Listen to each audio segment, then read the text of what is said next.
welcome to West 11 Lane. My name is Leanne and I am an interior designer here in Carlsbad, California.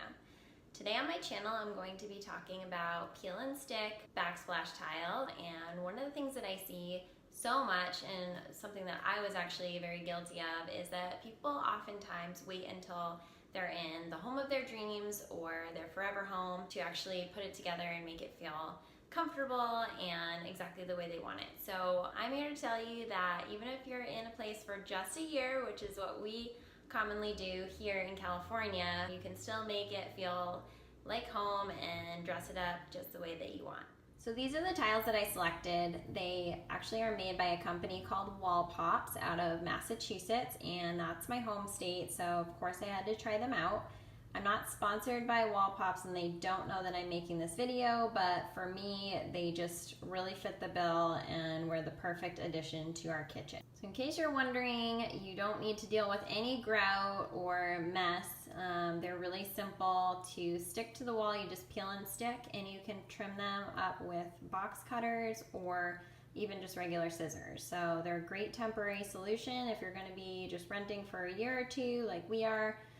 It definitely is a great way to add style to a space without a lot of cost and a lot of effort. Before I go any further, I just want to review what you'll need for the project. Of course, you'll need your tile and cleaning supplies and a ruler, something to cut with, obviously a pen and a straight edge, and also a screwdriver, and that should do it.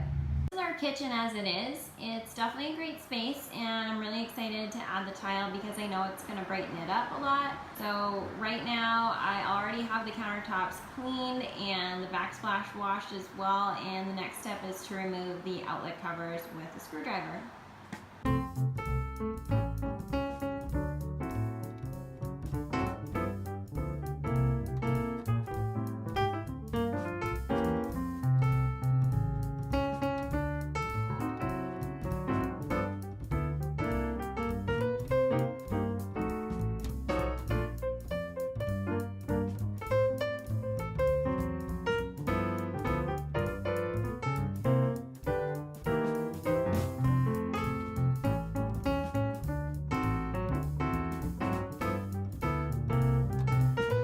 Hope you enjoyed this video as much as I did, and I'm so excited how it turned out, and I just wanted to encourage you to take some risks and be creative and try something new in your rental today.